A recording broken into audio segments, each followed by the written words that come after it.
So let's now turn to our current speaker. We're very happy to have Ken Weiler here, historian, World War II specialty. He's also done college teaching as well. Now Ken is also a veteran, we should point out, a staff sergeant in the U.S. Army. He was. And he's written 3 books now. A book on the anthology of the European campaign, European theater. Another book called A Winnable War, about if the Germans had won World War II, a hypothetical against Stalin's Red Army. And then the main book he's going to talk about tonight is Why Normandy Was Won, which basically goes into the history about, largely about, we're going to hear about some of the history about, in June, the same year of the D-Day landing, there was, same month as the D-Day landing, there was a major Russian attack on German Army Group Center in the Eastern Front. And this really ground down all kinds of German divisions, and Germans had to send reinforcements like crazy trying to fill the gaps there, and they could not send those men to Normandy, therefore. And so it made the job of the US and British and Canadians just a little bit easier to help win the Normandy campaign. And Ken will be talking about that tonight. Ken has also done some college teaching as well as a professor, and so he's shared his knowledge with in academia as well as and we're happy to. We should also point out that Ken filled in for us. We had a speaker, Chester Cott, who had a family matter to attend to, was our February speaker scheduled, and we're very happy that Ken agreed on short notice to join us and fill in for that other speaker. So I think that we'll now turn over to our speaker here. We thank you for your attention. Ken?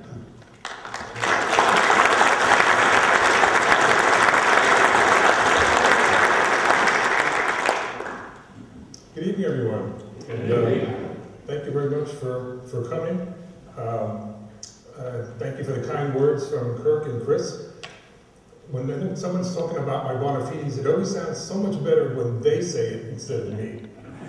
So what I'm going to try to do this evening is take a 2-day course I teach at Penn State, New York campus, and turn it into an hour and a half, which is going to be a lot of condensation, the Reader's Digest version of the Operation Bagration of my first book. So what I want to do is run down really quickly from the German attack and the planning behind the German attack of the Soviet Union up to the 23rd of June 1944, when Stalin's Red Army launched Operation Bagration.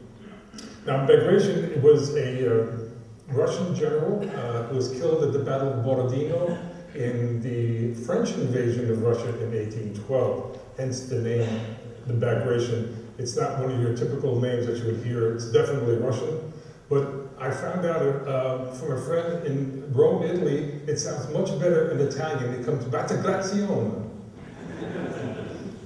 So I'm not going to bore you with that. One of the first things I'd like to do is, why did Germany attack the Soviet Union in the first place? You're talking about a nation of 60 million, about the size of Montana and a little bit of New Jersey thrown in, attacking a nation, and it's the largest organized nation on the planet. Time zones I use in my teaching turns out to be, for the younger set, a lot easier for them to understand. Germany has one time zone. It's either summertime or wintertime. We have our 4, Eastern, Central, Mountain, and Pacific. Russia has 11. It's an astonishingly big nation, a big country. And from all the studying that I was doing and the various invasions, that size has been their key to their survival. They underwent some 341 years of almost non-stop invasions, from the Polish invasion wars from 1600 to 1680, the Swedish invasion under Charles XII in 1707, Napoleon in 1812, and now Hitler is going to try it again in 1941. It's an astonishing amount of national DNA when it comes into like xenophobia. If you have them coming in all directions, from the north you have the Swedes, from the west you have the Poles, the French, and the Germans, from the south you have the Turks and the Caucasus tribes, and from the east you have the Mongols. So if you were living in the middle of that nation, you would develop a certain fear of the outsiders as well as most of the Russians do. So, starting right here, let's decide why did Germany attack the Soviet Union? I came up with 4 decent descriptions, I think, that hold pretty much good water. It was Hitler's long-standing hatred of communism and Bolshevism, and his belief that elimination of the inferior peoples in the East would permit German purification and redemption from the shame of World War I. That's an interesting topic that I'm working on. The USSR represented the last remaining superpower in Europe that could threaten Germany and would provide Germany with the living space, or Lebensraum in German, that the growing German Reich would need. I think that's a key phrase, key one right there. The domination of the USSR by Germany would provide the natural and raw materials that Germany lacked and prevent the Allied nations from enfeebling Germany via a naval and an economic blockade, as it happened in World War I, and make Germany truly economically independent.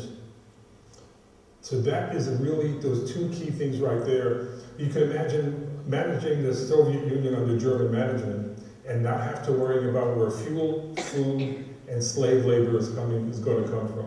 It was an astonishing, the Ostplan that the Germans developed for how to manage the Slavic nations, anything east of Berlin, that includes Poland, Ukraine, Belarus, White Russia, and some of the other countries going further into the actual Russia inside of the, basically anything west of the Ural mountain range. And if you saw the movie Dr. Zhivago, you know where the Ural mountain range is.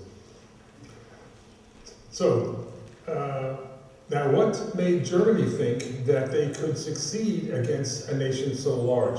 This is the items I came up with. The poor performance of the Red Army in the Winter War with Finland.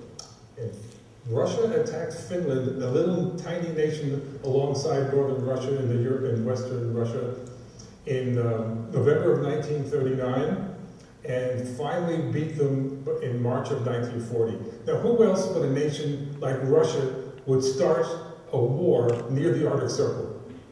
You've got to become a cold country to really think that's a normal time to do an invasion. Stalin's ongoing purge of the military cadre. Stalin decided that the army was getting too powerful, too big, and too independent. And in 1938, he started weeding out the generals, even down to battalion commanders in an army that's as large as the Red Army was, and replacing them with politically reliable but totally incompetent political hacks.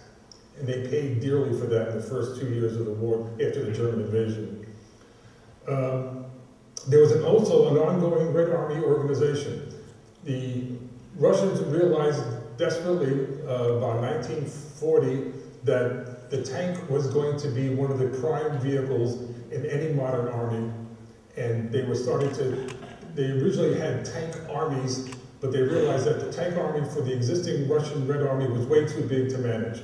So the table of organization equipment was being reorganized down to a much smaller tank size, even down to tank battalions. But this whole ongoing disruption happened right in the middle of the German attack. The Red Army's unfamiliarity with the newly occupied and undeveloped defense positions in central Poland. Remember back in 1939 in September when Germany attacked Poland, Germany and Russia had secretly agreed to divide Poland roughly in half. The Germans taking the western end of it, Russia on September 17th would begin occupying the eastern third of Poland. Now what that did, it took the Red Army from 100 to 175 miles further west, leaving their prepared defensive positions in an entirely new and strange area that they had yet to dig in and develop defensive positions, or even find out what the maps look like, where their new organization is going to be. At this point in the war, we're talking June 1941, the German battlefield prowess based on the Polish and French campaigns, German military skill and capability was at its height and unmatched by any other army in the world. Now, what would make them think that they would do? Based on their experience in the French campaign, as well as in Poland, they thought if we inflict enough damage on the Red Army in the border wars, Stalin would sue for peace.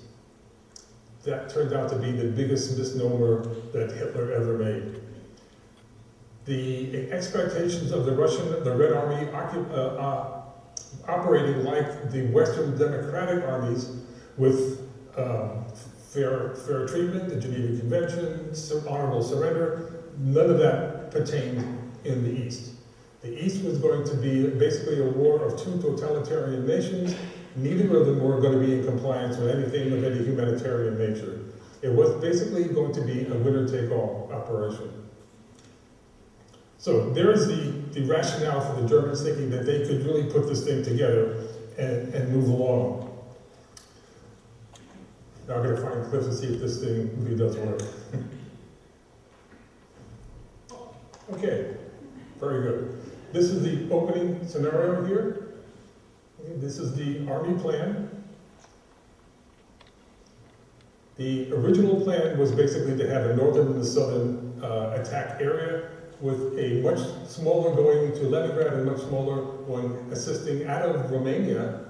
4 German divisions were stationed there. Unfortunately, when they moved the German divisions into Romania in the south, the Romanian railroad situation was completely upset, and they mostly had to march from Germany into Romania. So that didn't work out that well there. Okay, let's see if we can do this again. Help, Cliff. I think I am. Okay. Yeah, there we go. Okay, let me get this first one here.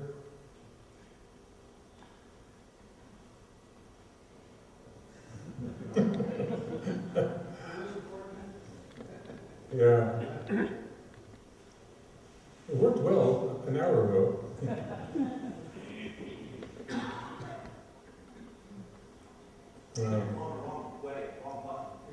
Well, let's try that.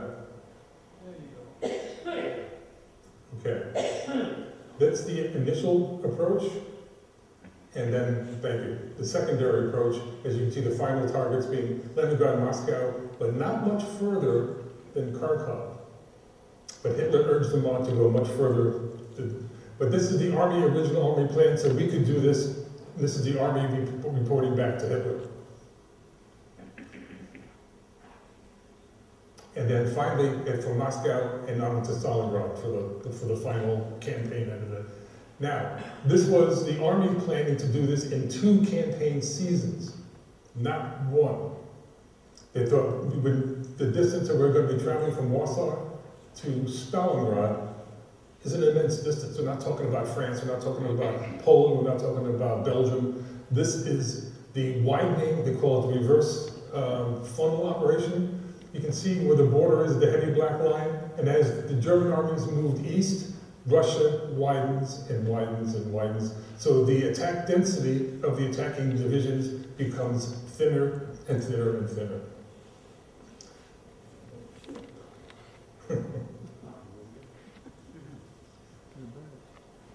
Okay, this is the war game plan.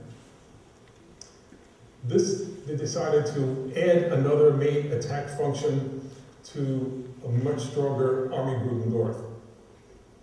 But you notice this is a one-shot thing all the way from beginning to end, 1 campaign season. And a secondary one going up to Archangel, where the Allied convoys were dropping off the supplies, as well as moving even further east to Moscow, to the northern part of the Volga River. We're really approaching, because east of Stalingrad, to the right of Stalingrad, to the right of the Volga River, you leave Europe and you're in Kazakhstan. Now, one of the fellows that was working with me as a researcher grew up in the Ruhr Valley. He could ride his bicycle to the Rhine River. He was in the German army in the east, and he said, I never thought I would be so far away from my homeland, because he was with the 24th Panzer Corps. He reached the Volga River at Rheinach, which is just north of Stalingrad, and his commander said, young man, do you know what you're looking at across the river there? He goes, yeah, it's the other part of Russia. He goes, no, You're in the steppes of Central Asia. It's Kazakhstan. And it was just a lot from a lot of German soldiers who were not really used to being outside of Germany. Can you imagine being on the steppes of Central Asia that far? Okay.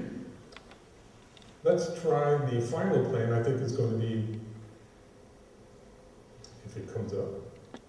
Yes, Barbarossa. This was the final approved plan that the Germans were going to use for the invasion of Russia. That's the initial. And then the final area there from Smolensk to Moscow up to supporting Leningrad, and then eventually moving on another campaign season, I thought, to Stalingrad. Okay, the plan that was used was the one that you see here behind me. Now, for the lineup, I think we can move, here we go. Here's the starting lineup from north to south. The military balance on the Eastern Front. Oops, okay. There's Army Group North. Now, I'm not sure if you can see it that far away. There's little soldiers and there are little tanks. Each one of them represents a panzer division or an infantry division. Okay. From the other side, there's the Russian Northwestern Front. The same tanks and soldiers indicate the density of the attacking or defending units.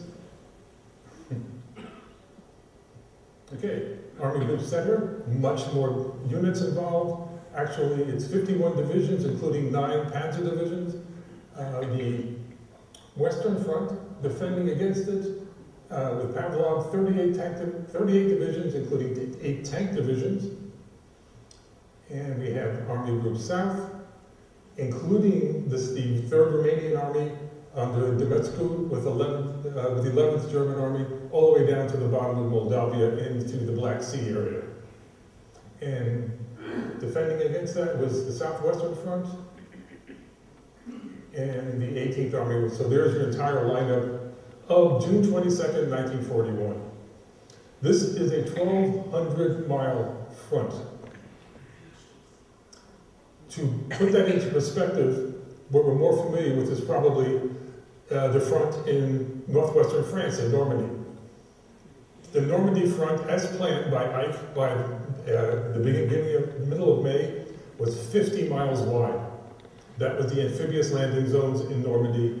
Compare that with a 1,200-mile front of a nation that was much smaller than the United States, the Soviet Union, or even the British Commonwealth, including Canada, Australia, and some of the Free French and Free Polish units that were also co-allied in helping out there.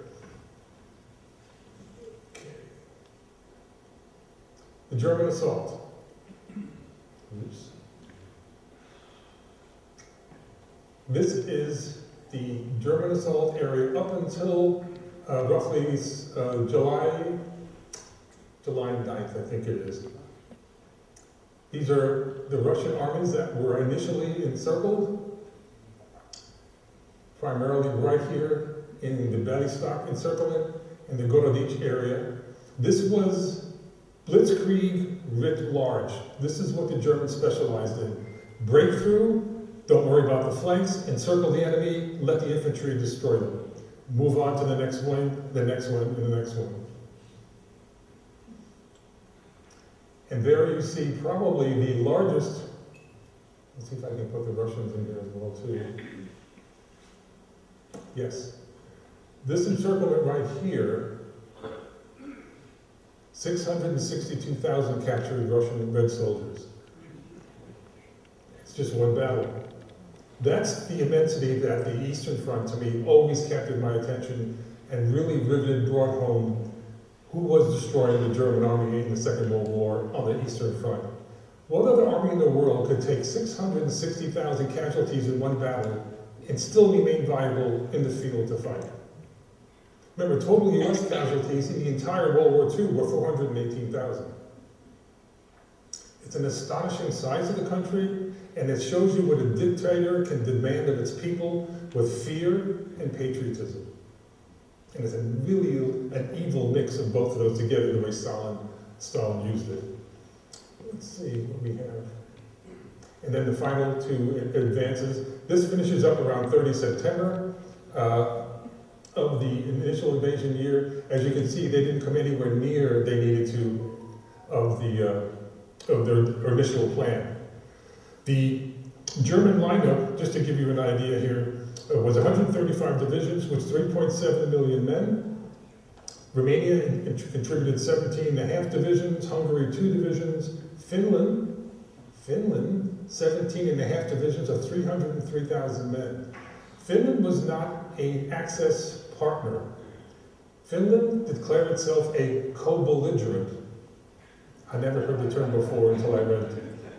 They developed this whole term, co-belligerent. In other words, whoever helps us get back the land we lost in the Winter War, we'll work with them. And remember, they never did help the Germans completely surround Leningrad up there. Coming down to the Green Arrows, the Finns coming down as well as over here. The Finns would stop exactly where their old national borderline was, because they knew sooner or later they were going to have to deal with the Russians. So we don't want any Russian land, we want to just retain what the Finnish homeland was originally before the Russians took it over. Okay, the Red Army lineup, as we looked earlier, 303 divisions, 5.3 million men, 18,680 tanks. I have figures that between 10,800 and 18,000. It sounds very, very impressive. It's a lot of steel, it's a lot of metal. Unfortunately, about 2/3 of it was needing maintenance. A lot of it was obsolete. And the fellows who were being trained to drive the tanks were getting about 2 to 3 hours worth of tank training lessons. Now you're going up against the most modern army in the world who had fully experienced with their own panzers that these poor Russian farm lads were going up against there. Artillery, 91,400 pieces of artillery. Now I went, 91,000? You got to keep in mind that's the heaviest pieces the Russians have, which is a 205 millimeter gun, all the way down to a 50 millimeter mortar, which is about that big. So it makes it look very, very impressive, but it is still part of the artillery park that you have to keep in mind. Aircraft, 15,600 aircraft of all types, from liaison messengers all the way up to the latest Yak and Vrushilov fighters. Unfortunately, they were all parked and unfueled in the wrong place when the Germans attacked. Okay, that is basically the lineup there. Let's see what we have. Okay, there's what it looks like on the Russian side, which is really, it's a lot of reading, but it's all this army size. Russian scale was interesting as well too. You see about the Americans and the British and the Germans worked up until a level they call army groups, which is a group of armies. The Russians went one higher to something they called a front, which is what we call an army theater almost.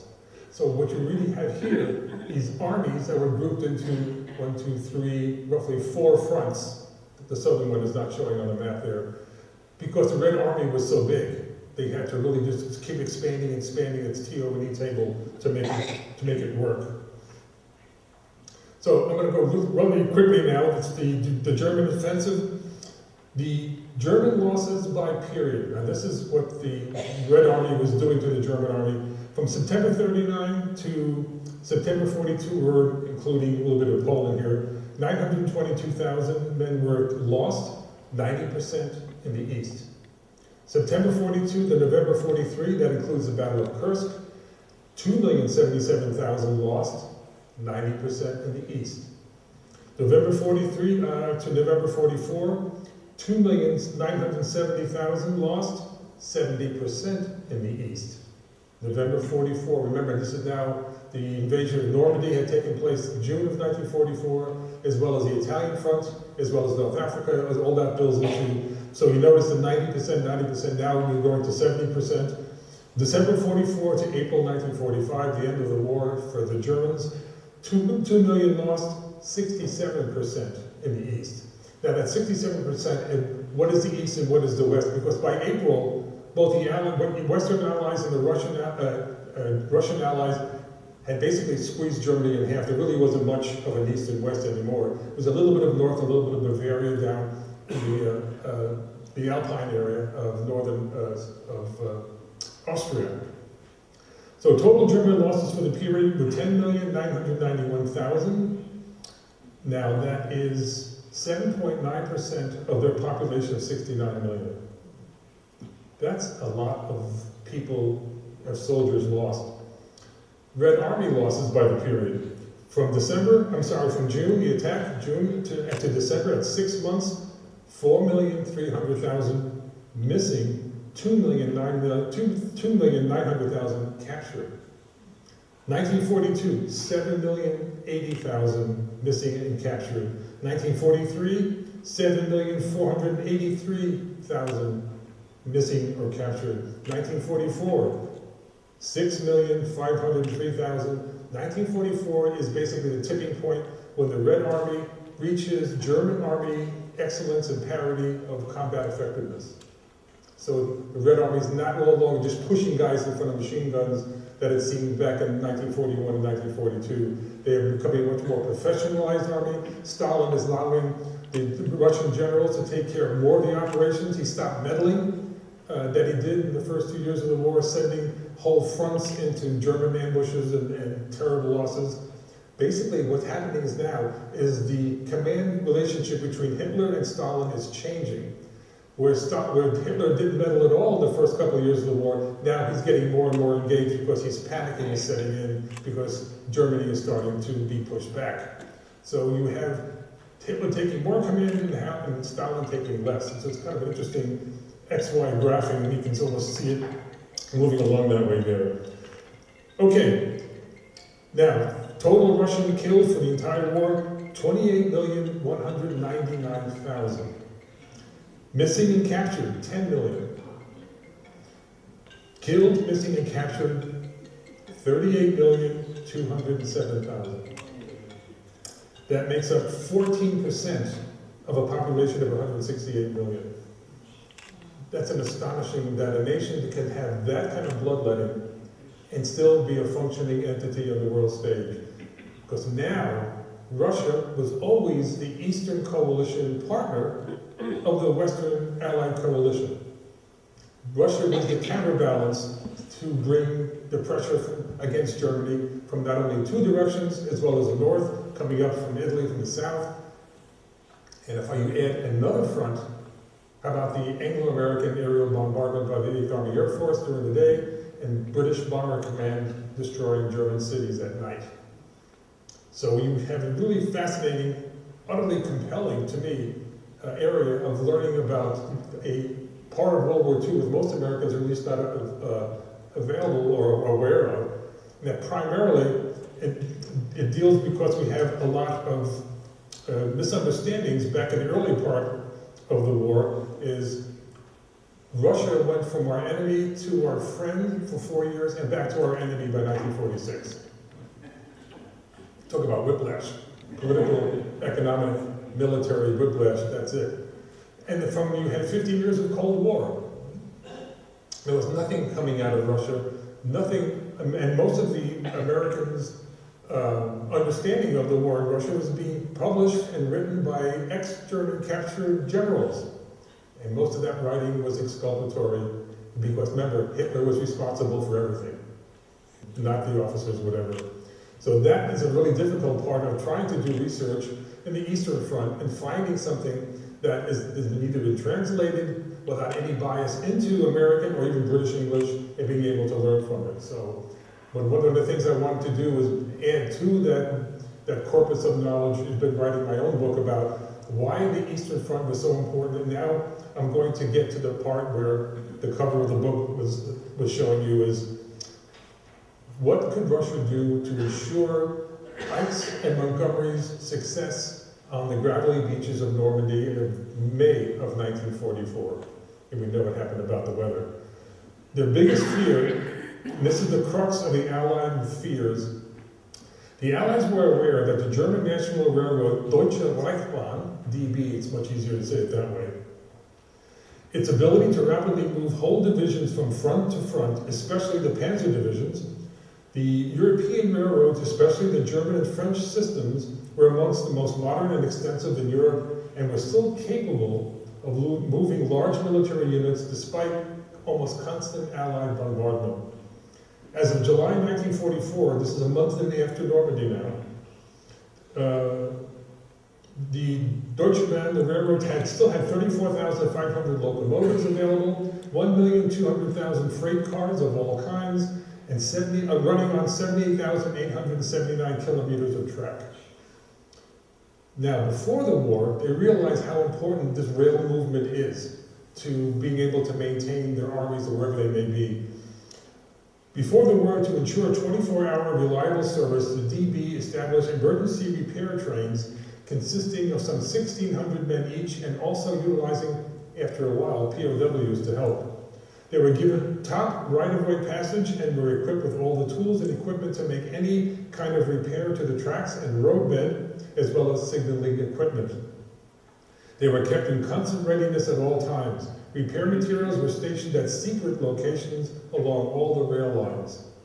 It was this efficient maintenance of track, roadbed, and rolling stock that enabled the Allied growing bombing effort that worried Allied overlord planners and moved to seek Soviet support to ensure success in this landing. One of the things I found in the United States Strategic Bombing Survey that was published after the war was they were overestimating the damage that was done by the daytime bombardment of the German rail system, the rail nexus, marshalling yards, supply areas, and they thought once we had completely pattern bombed a rail yard with almost like photographic existence, the Germans would have it repaired in about a week and up and functioning. But the Allies were busy moving on to other transportation targets. They went after petroleum, they went after fuel, they went after aircraft production, aircraft distribution, but they really missed the big one, which myself and several other authors agree, they should have gone after fuel at the very beginning and forget about transportation. Because everything needs to run on the fuel. Most of it is petroleum, not so much coal. It's interesting because one of my friends said, you got to keep in mind, Ken, by 1939, you've left the era of steam propulsion in the Great War, and you've now entered the world of the internal combustion engine propulsion. And that requires petroleum, not coal, not wood.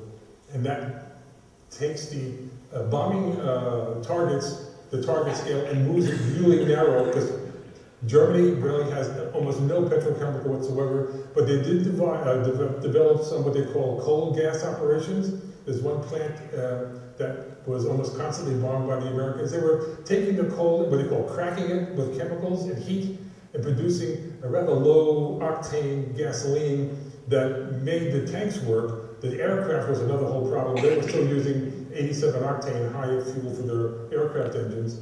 Does 87 octane sound familiar? That's what we're using today in our cars, with a little bit of some of that e-gasoline thrown in. Okay, so what do we have now here is the Allied concerns of, in April of 1944, Ike and FDR and Churchill said, we need to see what the Russians can do to help us to ensure that extra insurance policy to make sure Operation Overlord, the planned invasion of northwestern France and Normandy, would be a success. Because that fear of Germans moving units out of Russia into northwestern France for a major counterattack was still quite apparent to them and quite realizable. So they sent a military mission to Moscow to inform the Soviet High Command and Stalin that the Western Allied front was ready to be launched with an anticipated date of late May. The announcement that the invasion would finally come would answer the Soviet demands for a second front, which Stalin had been insisting since the German invasion 4 years previously.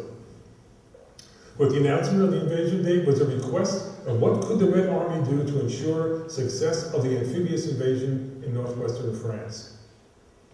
So this is where we get the Russian cooperation, and what the Russians were prepared to do is launch nothing less than the largest land battle in all of World War II, called Operation Bagration, which I mentioned earlier when I started speaking. The area that was going, unfortunately I don't have the maps for that area on a PowerPoint presentation, but it's in the book. Oh, by the way, my book sales, I'm donating half of all the proceeds to the roundtable today. So spend a little bit of money and help us do this month after month after month. I really appreciate that. And so will Charlie.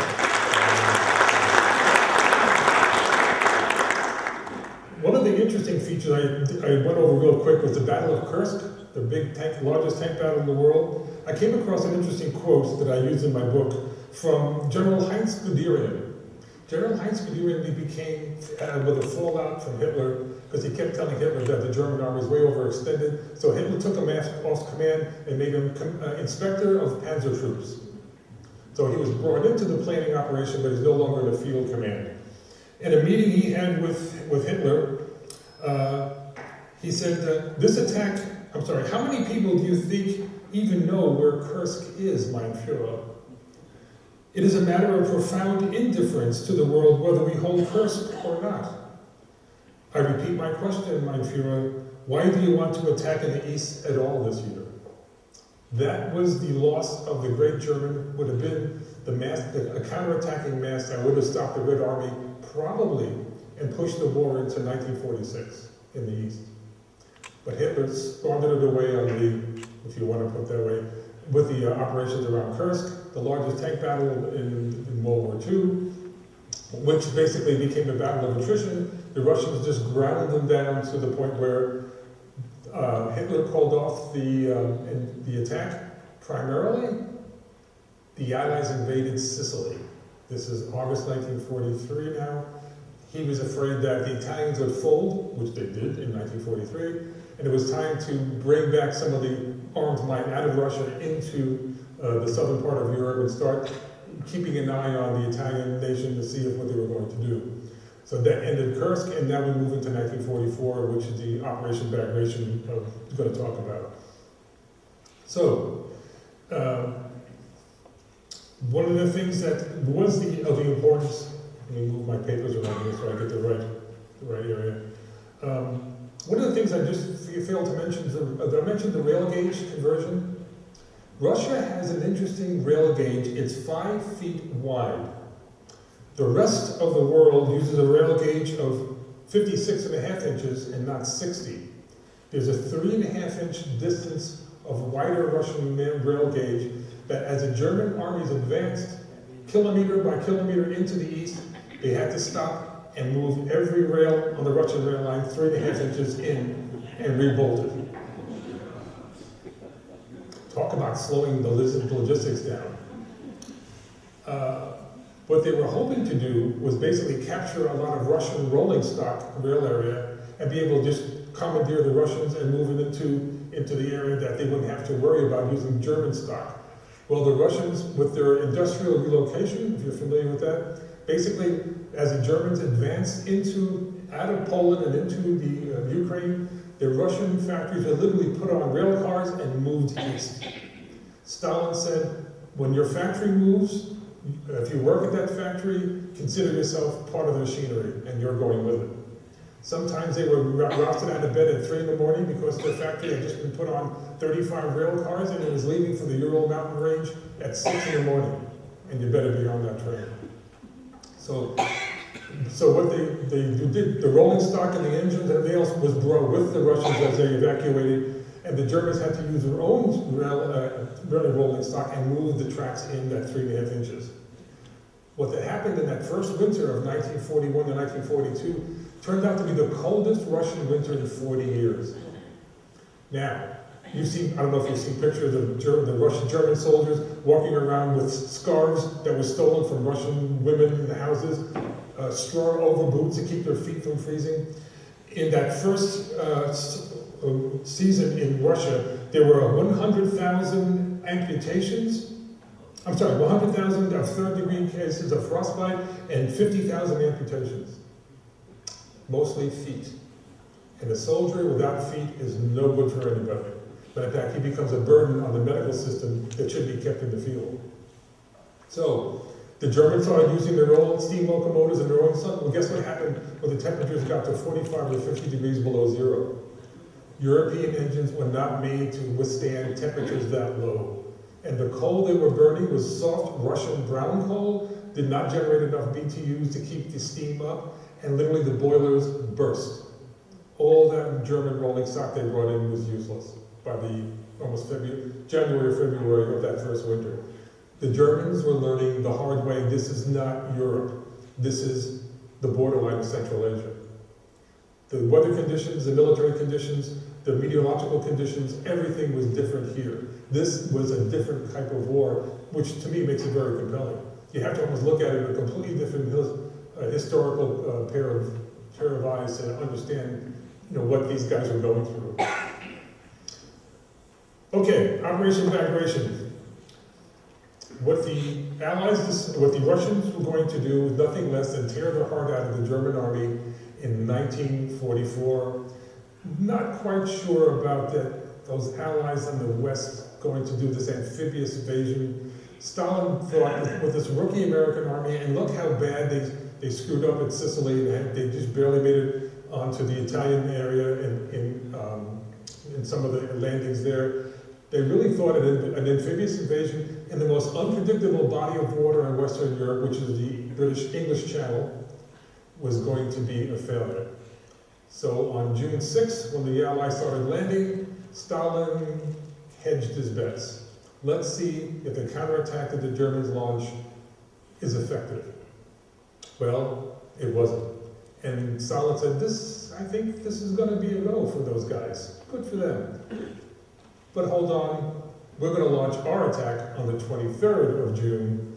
And many people say, I agree to an extent, that I think Stalin was hedging his bets, but the excuse he used was our supplies are not ready and brought up for the major attack that we're planning. So, on the 23rd of June, 1944, 3 fronts attacked the German bulge at the Belarusian Balcony in central Belarusia, and in 5 weeks of almost non-stop, 24 hours a day combat, inflicted almost 800,000 casualties on the German army, because the German army was in the wrong place. Looking at the maps of the Belarusian Balcony, they moved all the panzer divisions. They had scraped them all out from the Army Group North and Army Group Center to almost what they call Army Group North Ukraine, which is almost at the Romanian border down here, where you see Slovakia and Hungary, that area there. So when the Russians attacked, there was nothing to hold the defensive line but infantry and very little artillery. And by the August 16th of 1944, the Red Army was on the banks of the Stula River, looking across it into Warsaw, Poland. That's how far they came. The damage that was inflicted on the German army was the equivalent of 52 divisions or division equivalents, which meant that all those units that would have been available to be transferred into France with that efficient German railroad was now needed to hold the front line. So from all over the Reich and occupied countries, division equivalents were brought into Russia and not into northern France to help restore the front lines and keep the Russians as far away from Berlin as possible. So that is my interfront connection theory. That is the premise of my book. And that, I think, is the major Russian contribution to the Allied invasion. And you can imagine how much the casualties they had been wreaking on the German army since they attacked in June of 1941. So at that point, I think we could sort of sum up. I'd like to entertain any questions if anybody has any. Sir? If Germany would not have invaded Russia, would Russia have invaded Germany? The question is, if Germany had not invaded Russia, would Russia have invaded Germany? One of the great what-if questions of any podcast I've ever been listening to on my computer at home. The speculation is all over the map. Stalin wasn't ready for a German attack. His plan was to have his Red Army with the reorganization, the restructuring I talked about earlier, finished by 1942. 1942, they would have been ready now. Would they have been ready to defend against a German assault or attack a German army? It's basically still a what-if speculation, though, so. Anyone else? Yes, sir.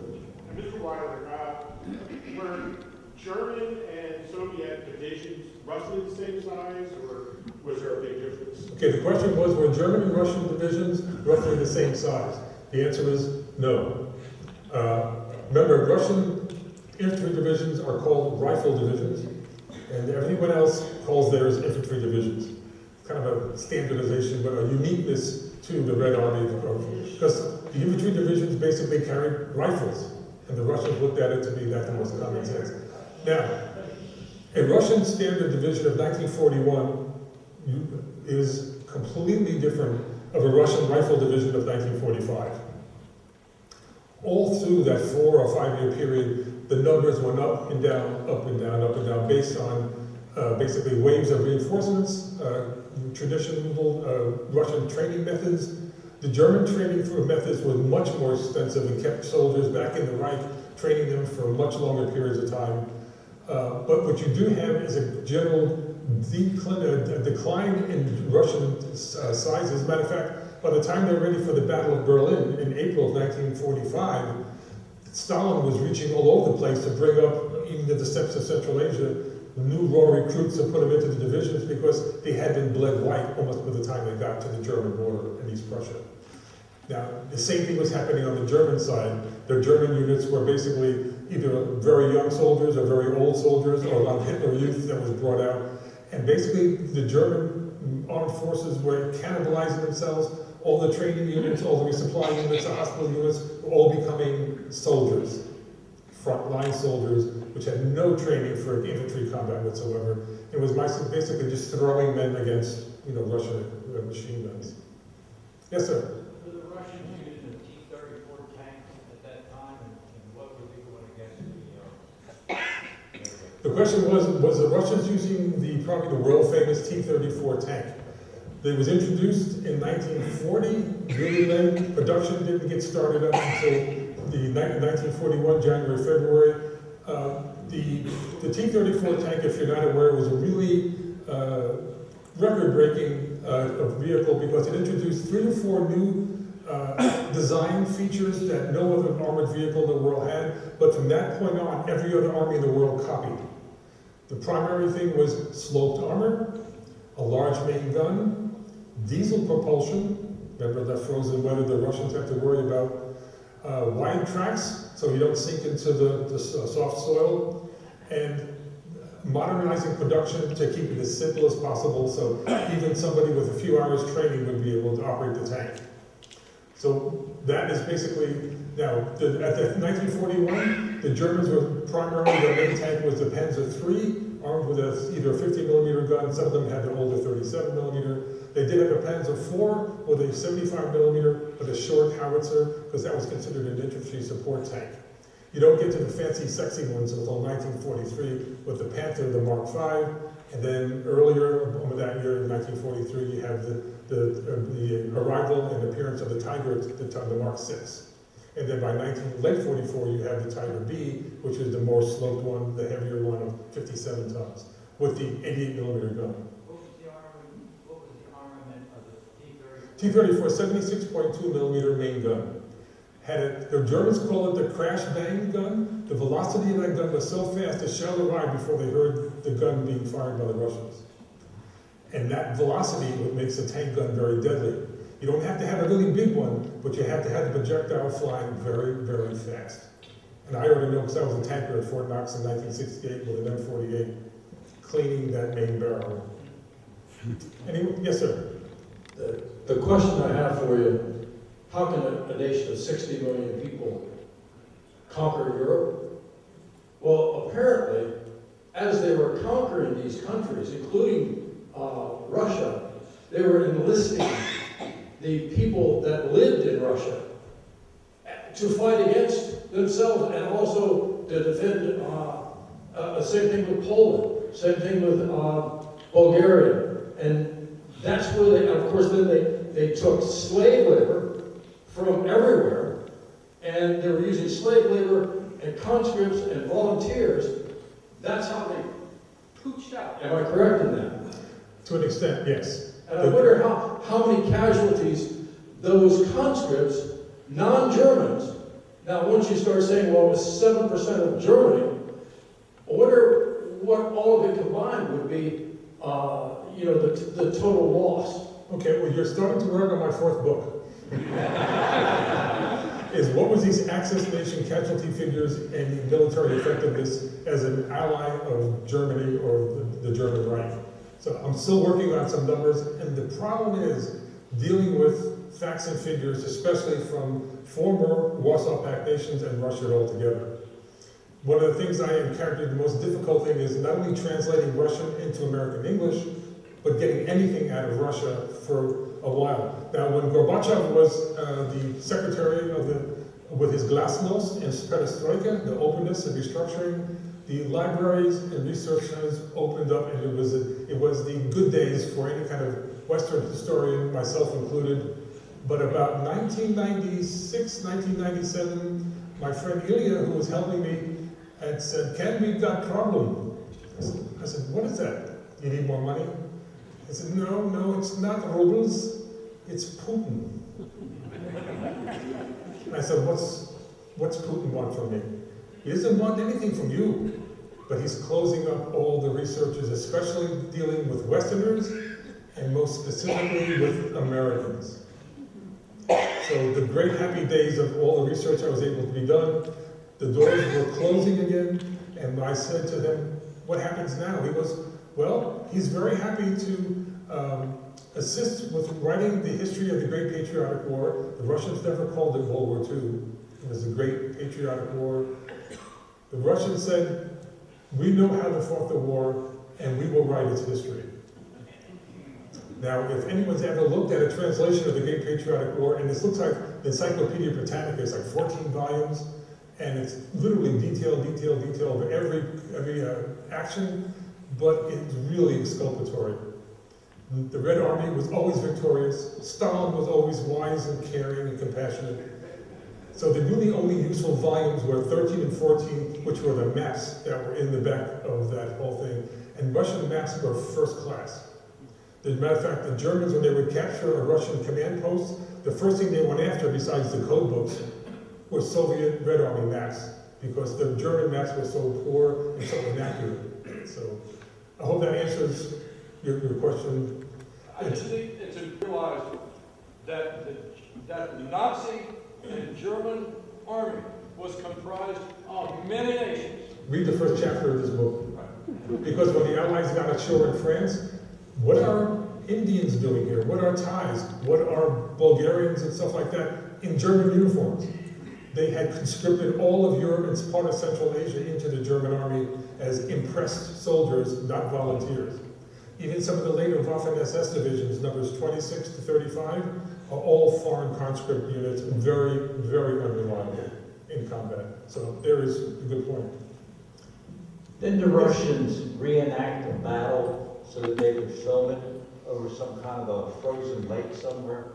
If you're looking for really cool tank movies about World War II, go watch anything the Russians make. They really do, because their museums, with their tank museums, become fodder for any movie producer to make the Russian army now look glorified, look great, and they maintain those old T-34 tanks, the IS-2, the Stalin tanks, in running condition, whereas most museums in the West, they put them up on blocks, and that's the end of it. So good point. Anyone else? Sir. First, I want to respond to this gentleman behind me. I actually know someone in Harrisburg whose father was Polish, and when Germany invaded Poland, because he had blonde hair and blue eyes, he was conscripted into the SS in Germany. But my question was, when Stalin was rebuilding and restructuring his army in 1942, to what extent did Roosevelt's Lend-Lease policies assist with that? Okay, the question is a good one, because when did the Allied or U.S. Lend-Lease begin to flow into Russia?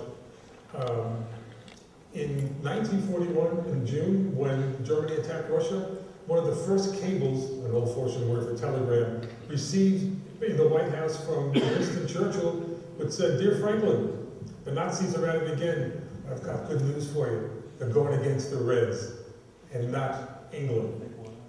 That was the biggest concern. Remember the Battle of Britain, 1940? The Germans are gathering all these canal boats for the amphibious invasion into England. The Royal Air Force fought off the German Luftwaffe in 1940, and decided that, hey, listen, there's really nothing for us. We wanted that island nation anywhere, but I really need the fuel, the gold, the oil, and the Lebensraum in Russia. So that's when everything pivoted into the east. And then at that point there, Lend-Lease went from a consideration on American transport almost to the top of the list. It was only number 2 through the entire war with Great Britain, number 1, recipients of American Lend-Lease. There's an interesting story that I recall now to mention, and thanks for bringing it up. It was a post-war July 1946 celebration of the European Allied Coalition, and all the Russian generals that were there with their 3,500 medals, they each had one of them. And Ike is talking with Zhukov, he's talking with, Stalin wasn't there. Stalin was too xenophobic that he was assured that he was consorting with the Westerners. He was a spy. Remember Smersh? That's what Stalin's idea. So Ike is talking to Khrushchev through a translator, and Khrushchev said, I need to thank you for those little blue cans. And Ike is going, did I translate that correctly? What does he want these little blue cans? Was it ammunition? Turns out it was Spam. The Hormel company outdid itself in Chicago, producing trillions almost amounts of canned Spam that went into huge crates and onto the Liberty and Victory ships that were transiting the North Atlantic in convoys, going to Murmansk and Archangel and landing there, because he said in November of 1943, some Russian fronts and divisions were so low on food, they were at the verge of starvation. And it was just cans of Spam that saved many a Russian soldier in 1943. Matter of fact, it became such a popular food because you didn't need special tools to open it. Remember the little key that you open it? Now they got it flipped up top, it's no fun. And the Russian soldiers would say, oh, give me another one of those little Roosevelts. That was the nickname for Spam. So. Any other questions? But overall, was it the fact that Germans just couldn't deal with what, the weather and so forth, and just the Russians just had an endless amount of humans to throw at what was coming at them from the Germans? Well, I'll answer your second question first. The answer is yes. The Russian population was largely agrarian, and they were used to living, they used to use the phrase, close to the soil. They were really tough. They could survive Russian winters with very little, as farmers, as peasants, which was the name there. Kulaks, you were a kulak if you owned 2 cows. That means you were a wealthy peasant. And Stalin thought, we don't want wealthy peasants, we want hungry ones. So, but the population base was so much larger, yes, so they could basically start reaching out in the entire 11 time zones all the way back to Siberia to begin to bring wave after wave of Russian population by birth date. This is the 1922 wave, 1923 wave, 1924. That's the way the German army did, and I think the Americans did the same thing by age group. So what made it, the Germans think they had the Russians all sewed up with these kind of casualty figures that I read earlier, but the Germans didn't realize that it took such a long time from a soldier to walk from the Ural mountain range all the way to the closest railroad station, turn over his interior pass to the commissar who was signing him up, and put him on a train to the closest military training area. So the Germans thought, well, we killed this many guys, they can't possibly have any left. Well, they were, and they were coming by the millions, but they were walking, most of them. So the Germans didn't realize that, well, we've already counted 123 Russian divisions, but we now have another 300 we just finished counting today. They just kept coming and coming. So the war of what the Germans were good at fighting at was basically your cut and slice, the blitzkrieg version, became the war that the Germans couldn't fight, what the Russians could, which was the war of attrition.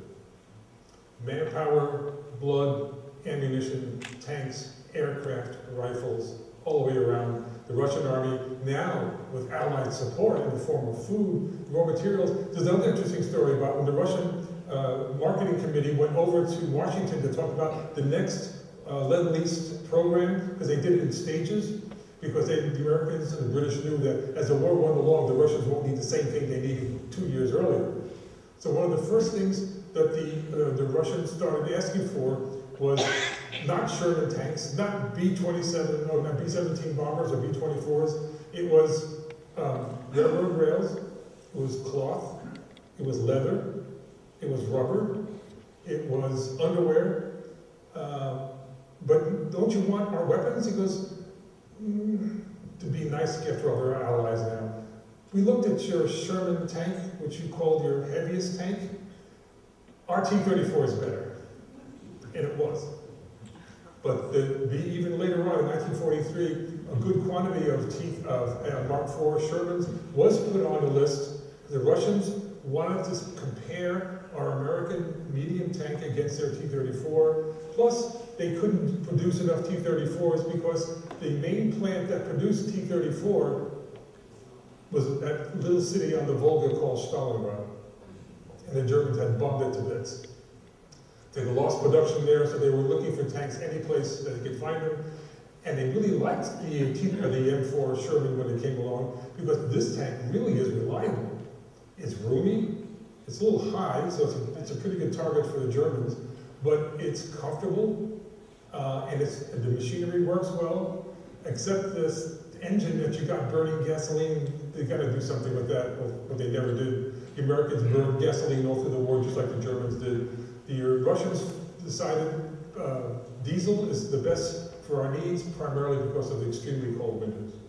So hopefully that answers your question there. Question in the back. I promised I would have you home by 9, so. Oh, just a comment, maybe you can add. One of the things that I've read is that when the Germans analyzed and estimated how many soldiers Russia could come up with, they never anticipated that Russia would bring in millions of women to fight, because they never considered them doing it. And they ended up providing a lot of service to Russia. Yes, they did. Women in the Red Army were not considered any different than a Red Army soldier, but the women were really good at following directions.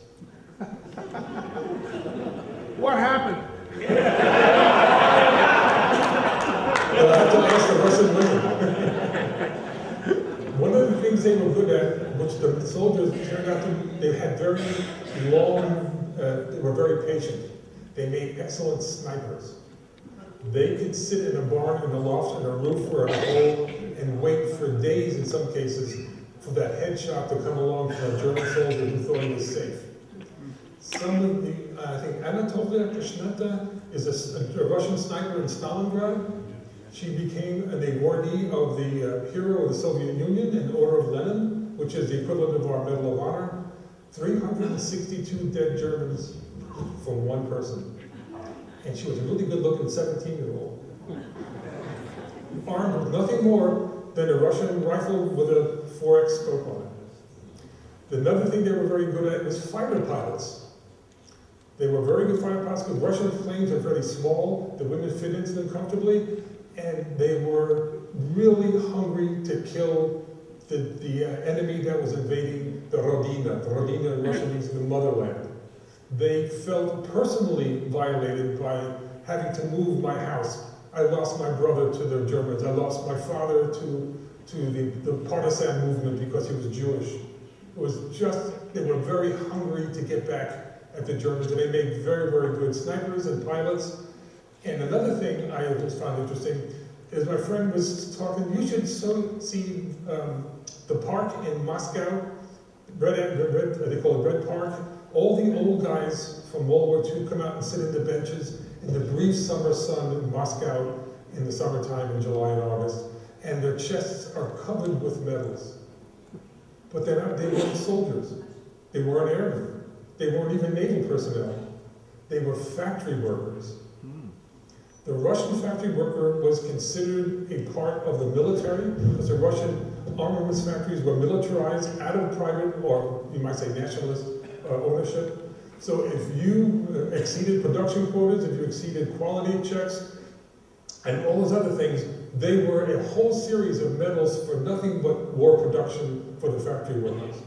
It was an astonishing, really, no labor unions, there was anything like that, because they were wiped out a long time ago during the revolution in 1918. But just to see those old guys and realizing that they were an integral part of the Russian Red Army war machine. So, fascinating. Anything else? I think If not, were you like to let, you got a question? one more, I think. All right, one more, and then Ken's gonna get to a little commercial endeavor in the bookstore back here. Please visit the great books. And the question is, after the OLA conference and, you know, the discussion with prisoners between the three powers, how many Allied POWs were marched east versus released when the Russians overtook their POW camps?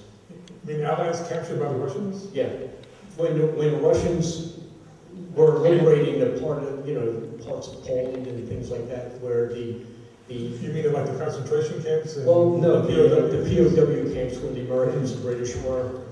That's How many another- were marched east instead of, you know, released in? The question that you heard was captured Russian soldiers, I'll sort of paraphrase for you, that were captured by the Germans. When they were liberated by the advancing Red Army in 1944, late 44, early 45, Stalin said, "Why were you a prisoner? You should have died for the Rodina. You've been living it easy in the German POW camp." Actually, they were starving to death. So he took all those liberated soldiers, put them on rail cars, and off they went to fight the Japanese in 1945. That was the end of World War II, now in East Asia. But a lot of them never made it out of the Gulag. They were punished for being captured and not fighting and dying. You had a rifle, you had a bayonet, you had your bare hands, you should have never let yourself be captured. That's Stalin's thinking. And their families were punished. Yeah. The question And also, families lost their food ration coupons. Yes. Ken, the question also was about American POWs and British POWs. The reason I'm asking this question is I interviewed an Air Force navigator who was in a POW camp and actually escaped because they were marching the Americans east versus west. Good question. There are some of the Stalag Malouf camps for Allied aviators. My uncle was shot down in a B-24 pilot. When the Russians, if they were, the Germans started moving the Allies, the camps out of the way, moving further and further east, then of course the Russians started coming, and by the time they were able to, they were overrun, the Russians realized they just liberated a whole bunch of Yanks. They sort of smiled and said, you know, walk on. Berlin is that way. Leave the Americans alone. We have some people behind the lines that will bring them, you know, the chuck wagons with some food and medical care. But basically, when they overran an Allied camp with British and American aviators that were POWs, they just ignored them and moved on. Very, very little contact. Remember, there were Americans and there were Westerners and there were capitalists. That's the Russian thinking here. Did I answer what you had, Ryan? Yes, Okay, good. Well, thank you so much for bringing it.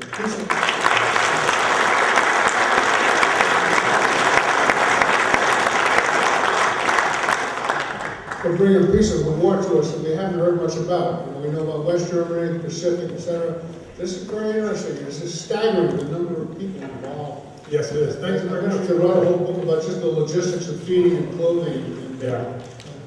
Anyway, for you, we have some spoils of war. Oh, good, my mom.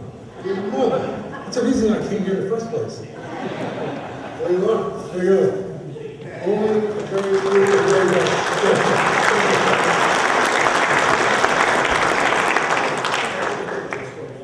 I'm sorry, we'll do it. All right, next, Berkeley's coming up next month and the month after. Please come back and join us. And on the way out, say hi to the Helmet Committee. Thanks so much.